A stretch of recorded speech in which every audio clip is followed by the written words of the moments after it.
Hey guys, so in this video we are going to learn Abanico Rasgueo. So if you want to play something like this, stick around. Okay, so Abanico, all that means is fan in Spanish. One of the reasons I think they call it the Abanico is because it has that technique. Just like you see some of the women fanning themselves in Spain, that same type of wrist motion, they apply it to the guitar and you get this technique. It's very unique to flamenco.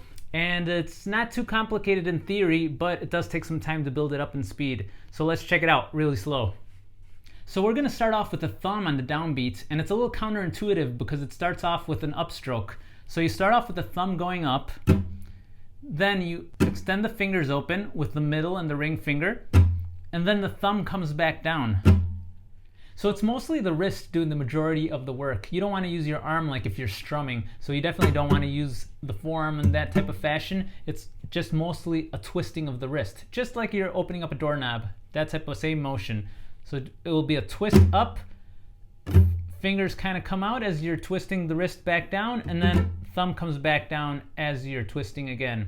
And I'm exaggerating the movements right now just so you could really see it. So again, that's thumb up. Fingers down, thumb back down, up, down, down, up, down, down. Like I said, I'm exaggerating the motions just so you could really see it, but later on as we get it at a regular pace, and we'll really minimize that motion. If you're just starting off, if you want to get the mechanics of it, I just like doing the first and the third part of it a few times, looping that around just so you could get those mechanics going. So you just take the thumb up with the wrist, thumb down with the wrist, thumb up with the wrist, thumb down with the wrist. Give that a try a few times. Thumb up, thumb down. All wrist. Now let's try the whole thing out. We got the thumb up with the wrist, fingers out, thumb down. Thumb up, fingers out, thumb down. The only deceiving part is when we practice this really slowly, it seems like we stop when the fingers come out and then we continue when the thumb comes back down. But in all honesty, when you're doing it at a regular pace, that wrist is just constantly twisting the whole time. So it's thumb up, the fingers come down as you're twisting.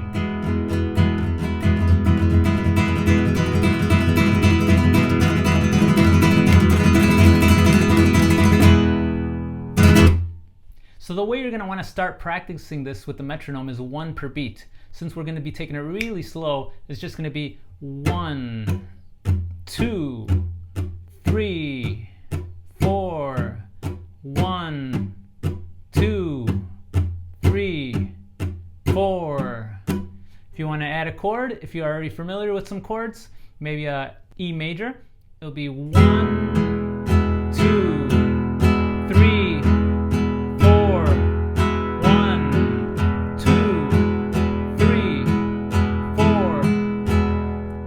When you start getting a little more advanced and feeling more comfortable with it, and you get a nice flow to it, then we'll add 2 per beat. So it'll be more like 1, 2, 3, 4, 1, 2, 3, 4. So if you're a beginner, don't get too frustrated. It's not going to sound like much at first, and it's not going to make too much sense musically. This is one of those techniques where you really have to start off nice and slow, and it's not going to sound like much until you have it at pace. But being a beginner is a good time to start getting the mechanics of this so that eventually when all the other techniques start coming into place, you'll be able to throw this one in and it will be ready. That's one of the reasons why it's nice to have a nice foundation in all the techniques, and one of the reasons why I started all these videos up, so you can start them all at the same time and start building them up together.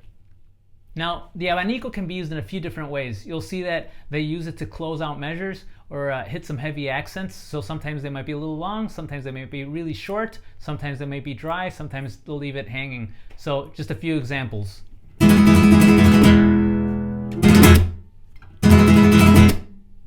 Just a few different examples in the way you could use it.